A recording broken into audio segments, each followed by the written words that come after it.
Hello बच्चों, let's see this question. So the question is saying in the following diagram of the lac operon. तो ये हमको lac operon दे रखा है.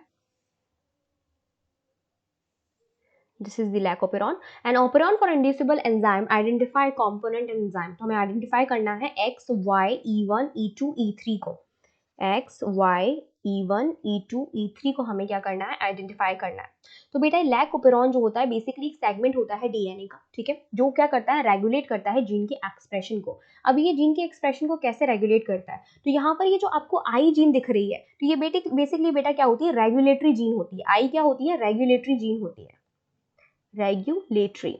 जब इसका एक्सप्रेशन होता है तो बनता है रिप्रेशर मैसेंजर आरएनए, और फिर ये बनाती है रिप्रेशर प्रोटीन. तो एक्स क्या है हमारी, एक रिप्रेशर प्रोटीन. रिप्रेशर प्रोटीन बनाई गई है. ये रिप्रेशर प्रोटीन अगर खाली छूट जाए, ठीक है, ये रिप्रेशर प्रोटीन अगर खाली छूट जाए तो ये बाइंड कर जाती है ऑपरेटर से. ऑपरेटर से बाइंड करने के बाद ZYA जो हमारी स्ट्रक्चर जीन पाई जा रही है, इनकी सिंथेसिस, इनका एक्सप्रेशन नहीं हो पाता, मैसेंजर आरएनए नहीं बन पाता, ना प्रोटीन बन पाती. तो ओपेरॉन क्या होता है, स्विच ऑफ होता है. लेकिन अगर इससे बाइंड कर गया Y, ठीक है, जो कि आपको ब्लैक कलर का दिख रहा है, ये रिप्रेशर प्रोटीन से बाइंड कर चुका है. ये Y जो हमारा होता है बेसिकली क्या होता है, इंड्यूसर होता है.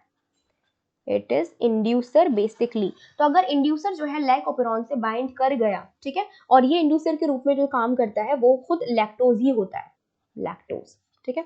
तो ये अगर इंड्यूसर रिप्रेशर प्रोटीन से बाइंड कर गया तो ये रिप्रेशर प्रोटीन जो होगी वो ऑपरेटर से बाइंड नहीं करेगी. ऑपरेटर से बाइंड नहीं करेगी तो प्रमोटर से आके आरएनए पॉलीमरेज बाइंड कर जाएगा. आरएनए पॉलीमरेज आराम से बाइंड करेगा और ZYA की क्या करवा देगा, एक्सप्रेशन करवा देगा. तो इनका ट्रांसक्रिप्शन होगा तो क्या बनेगा, लैक मैसेंजर आरएनए, ठीक है. ट्रांसलेशन के बाद बनेगा एक एंजाइम, ठीक है, which is E1 E2 E3. तो E1 जो एंजाइम है it is basically beta galactosidase. ये क्या है, बीटा गैलेक्टोसाइडेज, ठीक है. बीटा गैलेक्टोसाइडेज का काम होता है, ये क्लीव करती है लैक्टोज को इनटू ग्लूकोज एंड गैलेक्टोज. ये लैक्टोज को ही तोड़ने का काम करती है. E2 इज परमीएज, ठीक है. परमीएज का काम होता है ट्रांसपोर्ट करवाना लैक्टोज का अदर सेल्स में.